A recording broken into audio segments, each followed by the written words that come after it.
Կանայք յուրահատուկ մուսա են դարձել բանաստեղծների կյանքում։ Վահան Տերյանի անձնական էջերից առանձնացրել ենք որոշ դրվագներ նրա կյանքում մեծ մուսա դարձած կանանց մասին։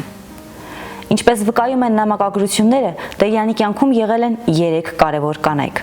Անթառամ Միսկարյանը, Սուսաննա Պախալովան և Անահիտ Շահիջանյանը։ Անթառամ Միսկարյանին Տերյանը հանդիպում է Մոսկվայում, 17 համարի տրամվայում։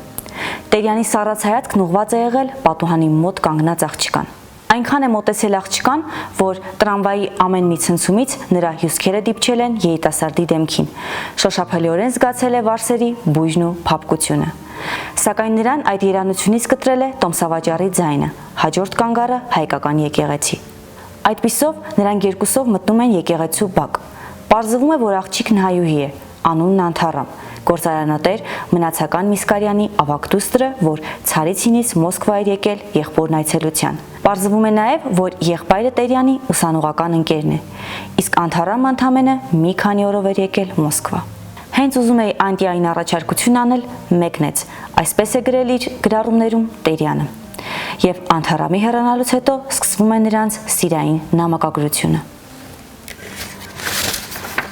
Հերու ես անհաս, իմ լուսե երաս, բայց քեզ է սիրտս փայփայում թաքուն, փրված է լույսդ շուրջս և վրաս, անհուն աշխարհում և իմ հես հոգում։ Քո հերու երկրի ուղին չգիտեմ, գուցե ես ինքս ստեղծել եմ քեզ, աստվածացրել եմ, որ քեզ աղոթեմ, հրամայել եմ, որ վրաս իշխես և քաղցր է լինել քո կամքի գերին, քո չարությունը բարիք համարել, կրծքաբաց ելնել ընդեմ քո սրին և այդ մահաբեր ձեռքը համբուրել։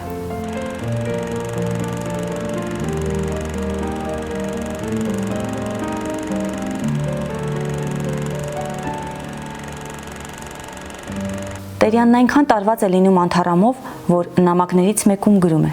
«Գրեթե համոզված էի, որ կսիրեմ ձեզ, այս բառի լավագույն իմաստով։ Ես հիմա սովորել եմ շատ բարձր գնահատել մարդկային սերը մարդու հանդեպ։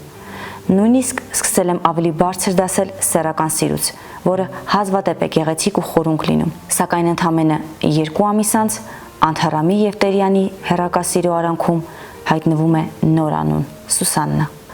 Անթառամ Միսկարյանը, որ Տերյանի քնքուշ սերն էր, բաժանվեց Մորոզովից։ Երկրորդ աշխարհամարտում կորցրեց միակ որդուն։ Պատերազմից հետո պարգևատրվեց։ Մահացավ 1969 թվականին միայնության մեջ։ Սուսաննա Պախալովան Ստավրոպոլի հայերից էր, որը եղավ Տերյանի ճակատագրական կինը։ Նա հրաշալի տիրապետում էր կանացի հնարքներին և Անթառամի հակապատկերներ։ Այնպիսի հմտությամբ սողոսկեց Անթառամի և Տերյանի հարաբերությունների մեջ, որ մարդկային սերը սեռային սիրուց գերադասող տղամարդն անգամ դա չնկատեց։ Նա կտրուկ և անդառնալի փոխեց Տերյանի կյանքը և պոետի մահից հետո իր ներկայությունը թոքախտի տեսքով թողեց Տերյանի ընտանիքի պատմության մեջ։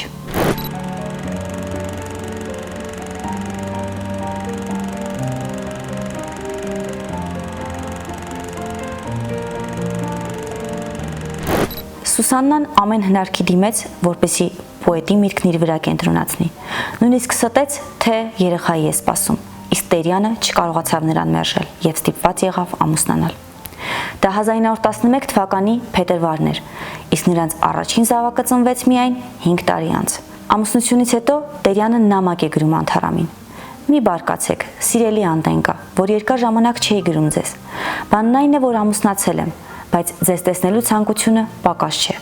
Հավատացնում եմ, որ շատ կուզենայի ձեզ տեսնել»։ Իսկ Անթառամ Միսկարյանը գործեց Տերյանի զենքով. «Ես էլ եմ ամուսնանում։ Քանի տարի է Վլադիմիր Մորոզովը սիրահետում է ինձ։ Ես բազմիցս մերժել եմ նրան, իսկ հիմա տալիս եմ համաձայնությունս»։ Այս վճռորոշ նամակներից հետո նրանց հեռակա կապը չընդհատվեց, հակառակը դարձավ ավելի զգացական։ Անթառամի հետ ունեցած նամակագրության մասին Սուսաննա Պախալովան տեղյակ էր, սակայն գործի դնելով կանացի հնարքները հաճախ ամուսնուն ստիպում էր բացել փակված սրարները և ավելացնել իր բարևները Անթառամին։ Այնուհետև հիվանդանալը, առաջին երեխայի մահը նրան մոռացնել են տալիս ամեն բան։ Հետո ծնվում է երկրորդ երեխան և ամուսնուն միայնակ թողնելով Մոսկվայում մեկնում է Ստավրոպոլ։ Տերյանը ծրագրում էր Ստավրոպոլ գնալ, բայց քաղաքական իրադրության պատճառով այդ ծրագիրը խափանվում է։ Սուսաննան էլ մերժում է ամուսնու այն առաջարկը, որ ինքը Մոսկվա գա, եւ Տերյանը այդպես էլ միայնակ ու մոլորված մնում է իր հոգսերի, անթառամի կարոտի եւ բանաստեղծությունների հետ։ Սուսաննան ի հայտ եկավ, երբ իրենից թոքախտով վարակված Տերյանը արդեն մահացել էր եւ իրեն հատուկ ոճով փորձեց օգտվել նրա հռչակի դափնիներից, անտեսելով երկրորդ կնոջ Անահիտ Շահիջանյանի եւ նրա դստեր Նվարդի գոյությունը։ Սուսաննա Պախալովա, Տերյանի ճակատագրական կինը, երկրորդ անգամ ամուսնացավ Տերյանի մտերիմ ընկերոջ Ալեքսանդր Միասնիկյանի հետ։ Վերջինիս մայից հետո ջերմ հարաբերություններ հաստատեց Օրջոնիկիձեի եւ Կիրովի հետ։ Մահացավ 1937 թվականին։ Դերբենցի 17 տարեկան Անահիտ Շահիջանյանը 1917 թվականին սովորելիս է լինում Մոսկվայի կանանց բարձրագույն կուրսերի բնագիտական ֆակուլտետի մաթեմատիկայի բաժնում։ Հեղափոխության պատճառով կուրսերը փակվում են եւ Անահիտը սկսում է աշխատել ազգությունների հայկական կոմիսարիատի գրական բաժնում։ Տերյանի հետ մտերմանում է ծանոթ լինելով ապագա ամուսնու միայնակ եւ լքված, հուսահատ եւ տկար լինելուն։ Արդեն 1919 թվականից նրանք միասին էին եւ ապրում էին մետրոպոլ հյուրանոցում։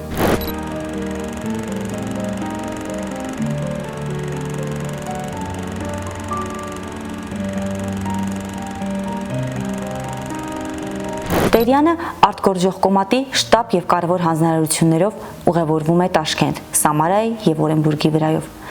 Տերյանին ուղեկցելու պատրաստակամություն է հայտնում Անահիտ Շահիջանյանը, որը շուտով մայրանալու էր։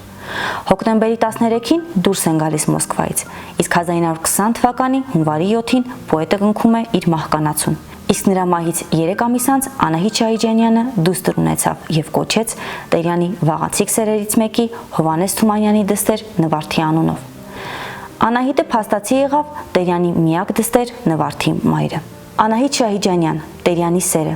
պոետի մահից հետո ամուսնացավ իրեն շատ սիրող եւ հոգատար Եղեզարյանի հետ։ Այս մարդը ջանք ու նյութական միջոցներ չխնայեց փրկելու Տերյանի դստեր Նվարդի կյանքը թոքախտից։ Նրանք որդի ունեցան։ Անահիտ Շահիջանյանը մահացավ 1950 թվականին։ Վահան Տերյանը հայ գրականության ամենանուրբ, խոր ու եթերային բանաստեղծն է։ Նա մեր բանաստեղծությունը հասցրեց մի նոր մակարդակի։ Ավետիք Իսահակյանին ու Հովհաննես Թումանյանին նկատի ունենալով նա մի անգամ ասել էր. «Ձեզանից հետո կամ պետք է նոր խոսք ասել, կամ պետք է լռել»։ Եվ նա եկել էր ասելու այդ խոսքը։ Հիշենք մեր մեծերին։